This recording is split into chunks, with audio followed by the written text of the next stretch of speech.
Dr. Jon Petrick. We're going to go through some kettlebell training today. Excuse the attire, we just got done doing a manipulation of anesthesia, and I wanted to not forget to jump into this protocol called the kettlebell swing. Some key things to remember: small bell. Some things I like to train with people when I start to do, especially the kettlebell swing, is positioning. I like to be able to concentrate on the hip hinge. We're going to reach out to a hike position. I'm going to actually and then ask, we're going to bring the bell back and then we're going to come up. But I want you to see a couple things that are important. During the swing, the bell should be at the top of the triangle. If you were to draw a triangle right here, you want that bell right there at the top of the triangle. Once we start to get the bell swinging, it's actually a bend over hinge as opposed to a knee bend squat. And this is a perfect swing. You want to get the hips and drive the bell up with the hips. No, it's only coming up to about shoulder level, not any higher. And you can actually vary the swing with one hand, back to two, back into one. And again, this is the kettlebell swing. Notice I'm starting from a hike position, just to recant, back in, and then back up for the kettlebell swing. Some of the changes real quick, some of the biggest mistakes that I see that are made is people want to squat during the swing. So during the swing, they're actually squatting.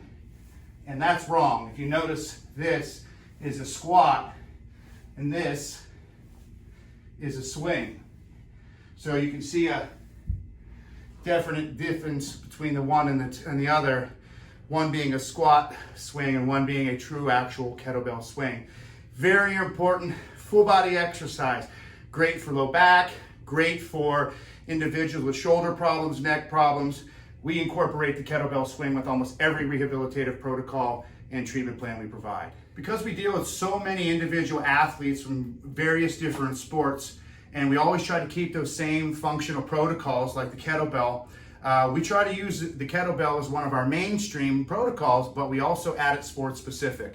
So let's say I'm dealing with a boxer. One of the main things about boxing is you got to have your hands up. So when we practice the kettlebell swing with our boxers, we actually have the opposite hand coming up into a defensive position as if they're blocking a punch.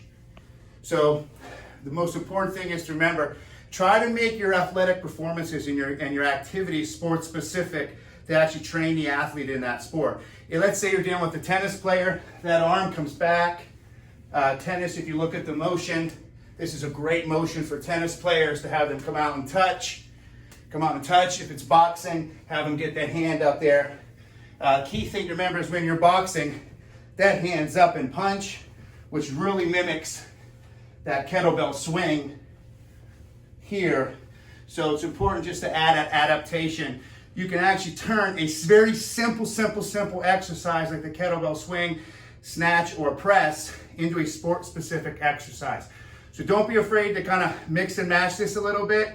Think about the sports and the athlete in which you're treating, so you can give them every little bit, and that little bit's the difference between a silver and a gold medal.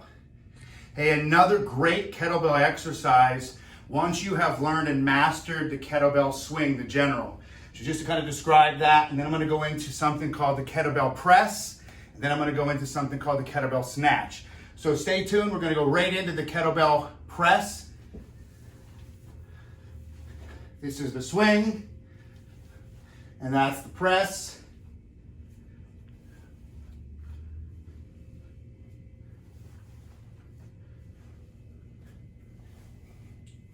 And the press.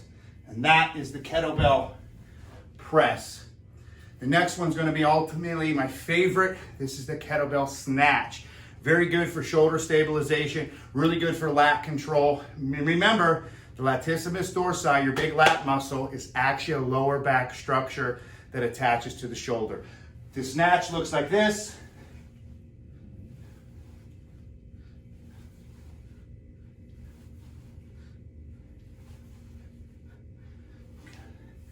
I always recommend doing the 3 sets of each. Remember, you do it on both sides. If you're using single hands, do a double hand.